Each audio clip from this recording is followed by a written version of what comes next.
When was the last time you truly listened to yourself and let that voice guide you without any hesitation? Well, that's what we're here to talk about on this video day. Welcome to the beautiful Be Well forest from Northern California, where the epic story experience of Matsu begins with the funky eye puppets. I'm IPC, Ipaintcreatures, and I'm here to take you on the journey of the fantastical epic story experience of Matsu. Well, you see, I finally listened to myself. I listened to that poetic compass. I started calibrating it and really being still enough to listen to my own self. And then all these miraculous things started to happen, like opportunities, people, and the resources showed up for me to go deeper and deeper into telling the story of the epic story experience of Matsu. And what I found most is what I find in the creation of the epic story experience of Matsu. When I start to write, sometimes I may get blocked and listen to the outside world, to the circumstances and the appearance of things and the situation that always kind of tell me that I don't have enough, oomph or enough inspiration to move forward.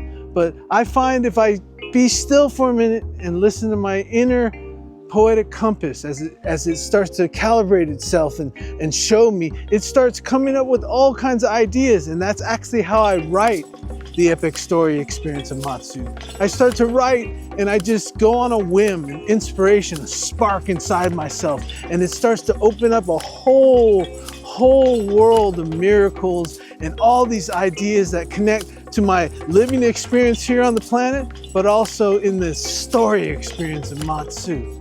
And I wanted to talk about this a little bit because, those times when you are kind of like, don't know the I am in yourself and don't know where you are, and confusion and doubt, and it almost seems like all your creativity, your imagination, you're forced to be this expressive human being, this creature on this planet, it all goes desolate and dry. And you're wondering, where did that water wheel inspiration go? Did it just become, sinking concrete blocks of depression and worry and doubt, and then you hesitate, you don't move into that creative space where all the energy starts to come together and you really listen to yourself and it starts to guide you.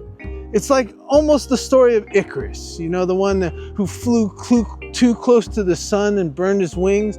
Well, in Matsu, I found out that Icarus, it really wasn't the sun that burned his wings. It was him listening to the outside world, the wings representing the outside exterior of how he flew. And then the sun burning him and melting him, right? So he fell back to earth, was just his self-doubt.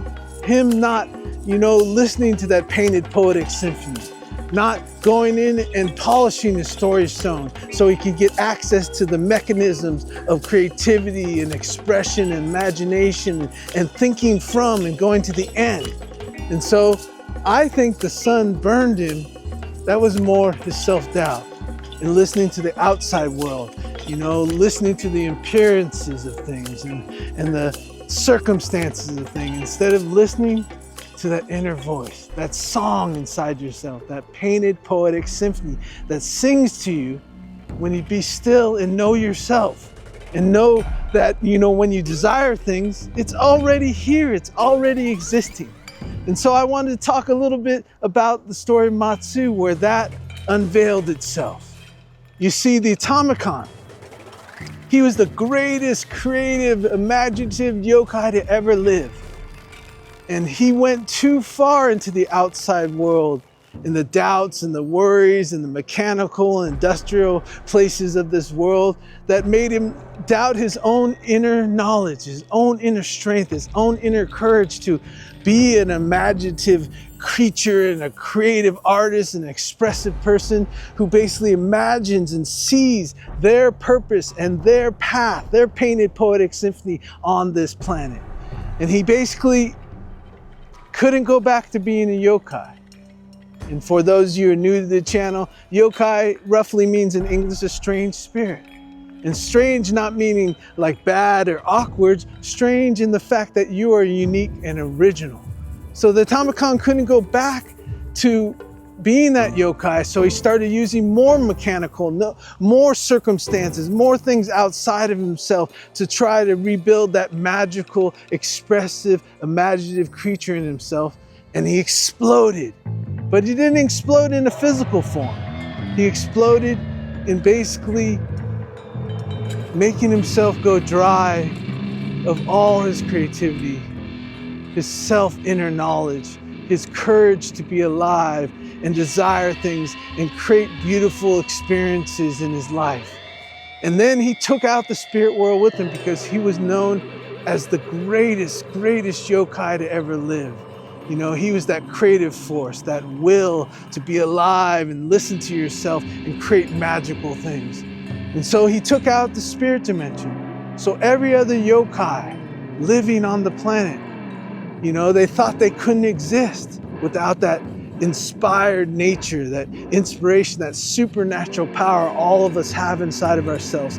And so the creatures all fled, and they started feeling like they went desolate and dry and dissolving of their spirit into all these seemingly circumstances and obstacles and barriers. And so that day, that morning, the magical Kappa, the water creatures, they all gathered together, the 7 leaders of the tribes. They all gathered together and they didn't know what to do, but they all listened to the inside of themselves, and they took flight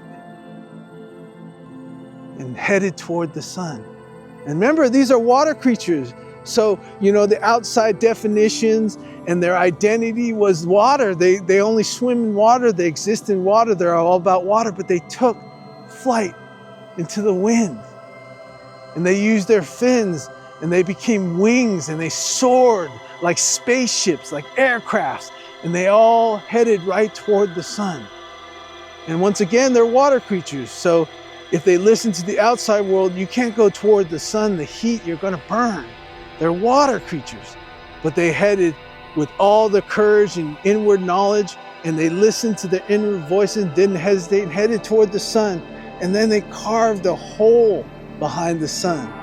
And then they used their magical dishes with water in them, and they all joined together and manifested this incredible yokai refuge for the rest of all the yokai to migrate to. And that is an example of how, if you listen to your inner voice and let it guide you, and then move like that, move like everything is in your favor, and move, all the other things will show up.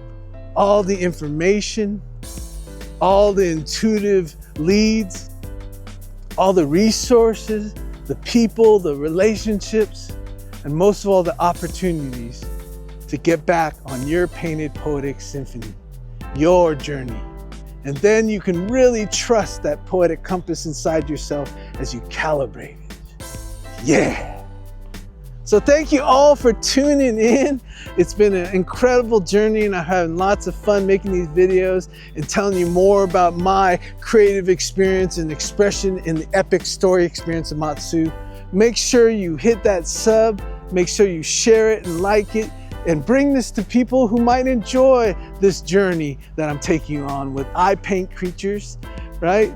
And then also look down at the Patreon down there. Come along and become a co-producer, get involved in this creative movement of the epic story experience of Matsu, and let's take a ride all the way past 96542 and see what Shigin and the rest of the crew, Ra and Taiko, go on. And then also look down there in the Gumroad. You can get lessons on painting creatures on all different surfaces, leather and shoes and apparel. And you can also buy my paintings, get a commission from me. And then also, if you want to have me come in and help you with voice acting and creativity, I do a lot of coaching on that level. So please check in with all that. Catch me on twitch.tv. All the links are down below. And if you want to give a super thanks, that would be incredible. The PayPal me is down there. This is Ipaintcreatures, IPC, and it's so wonderful. I want you to go out today, take each moment, listen to that inner voice, move without hesitation, and get on your hero's journey, a painted poetic symphony. All right, Ipaintcreatures, IPC, and the funky eye puppets.